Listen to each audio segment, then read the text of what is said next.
Salut, c'est Julien et bienvenue pour l'épisode numéro 20 du podcast Vivre Paléo.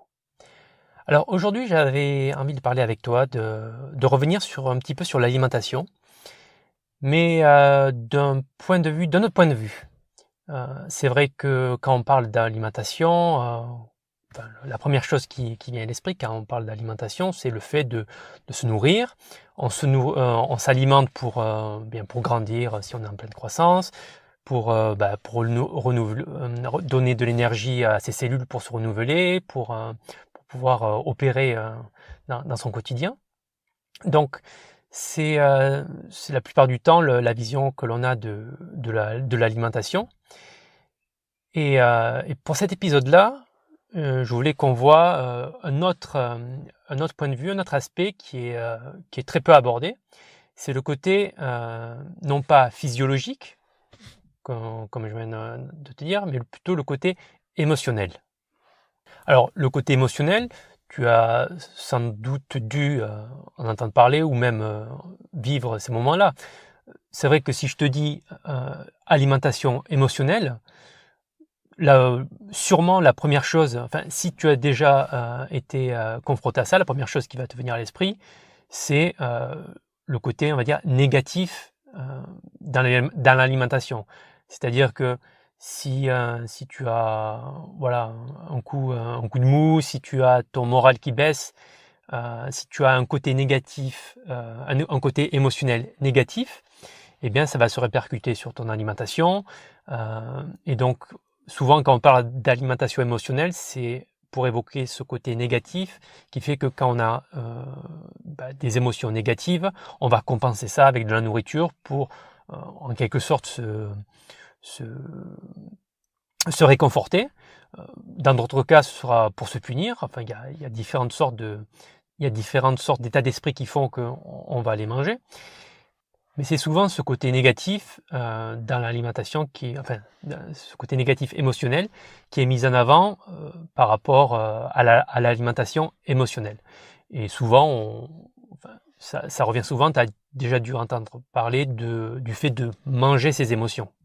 Voilà, le fait qu'on a encore une fois des émotions négatives et qu'on va compenser avec de l'alimentaire, on va se consoler ou toute autre chose qui va essayer de compenser ce côté émotionnel négatif. Mais comme pour toute chose, quand il y a un comportement qui est utilisé lorsqu'il y a des émotions négatives, ce même comportement peut être utilisé lorsqu'il y a des émotions positives. Et le cas de l'alimentation dans le cadre d'émotions positives, il y a déjà on en parle moins, c'est peut-être moins courant, mais c'est quelque chose à privilégier et à encourager. Un exemple qui est un exemple sûrement qui doit te toucher ou toucher quelqu'un que tu connais, c'est le goûter. Voilà, le goûter, c'est un moment, enfin, c'est traditionnellement un moment au cours duquel les enfants s'alimentent, et c'est quelque chose qui peut rester dans la vie d'adulte parce que c'est un moment qui émotionnellement positif, c'est un moment qui rappelle justement l'enfance, les bons moments évidemment associés à ce goûter-là, et c'est en ça que c'est un exemple d'émotion positive qui se traduit par un comportement d'alimentation.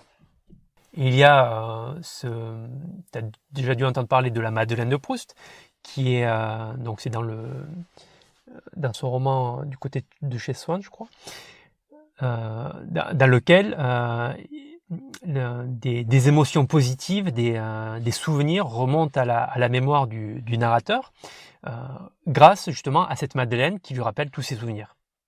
Donc ça, ces souvenirs qui remontent grâce à un aliment, qui peuvent être notamment le goûter, un souvenir de l'enfance.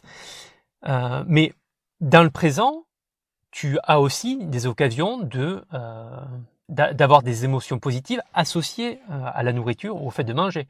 Et ça peut être très de manière récurrente les repas de fête. Bon, les repas, il y en a tout le temps, hein, que ce soit à Pâques, que ce soit à Noël, que ce soit... Enfin, il y a toujours des occasions, les anniversaires, il y a toujours des occasions de faire la fête, de manger. Et ça, c'est un côté très important. Le côté positif à la base de l'acte de manger. Alors, par rapport à ça, il y a une bonne question à se poser, c'est est-ce vraiment l'état d'esprit avec lequel on consomme un aliment qui est primordial, plutôt que l'aliment en lui-même? En prenant un exemple, est-ce qu'il vaut mieux manger, je sais pas, des chips et des cacahuètes dans un bon état d'esprit festif avec des amis avec qui on passe un bon moment, ou alors il vaut mieux manger un poisson cuit à la vapeur tout seul à déprimer le soir dans son coin? Donc ça, c'est une question, c'est une réflexion à avoir, parce que c'est quelque chose qui peut te redonner le contrôle sur ta santé.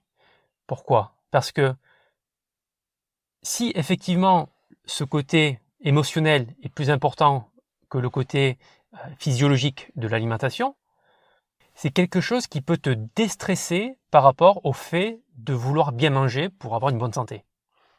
Alors effectivement, il ne s'agit pas non plus de se nourrir de chips tout le temps, tous les jours, mais une autre question à se poser, c'est est-ce vraiment le fait de manger les chips qui est mauvais, ou plutôt est-ce que c'est pas l'état d'esprit, le dialogue interne que tu vas avoir après qui va juger le fait que tu aies mangé des chips, le fait que c'est pas bien, le fait que c'est pas bon pour ta santé, que ça va avoir un impact, etc. Donc ça donne matière à réfléchir.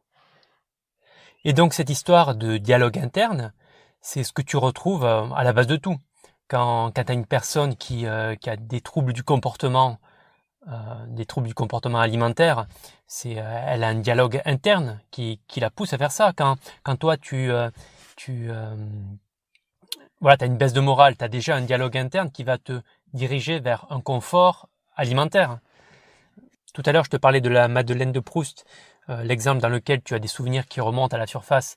Les souvenirs, c'est une sorte de dialogue interne du passé, un dialogue agréable qui remonte et qui va sans doute donner envie de consommer le produit qui est associé. C'est une sorte d'effet Pavlov, où d'un côté tu as un stimulus externe qui te rappelle un sentiment, et donc plus tu vas renforcer cette association, et plus ça va rester.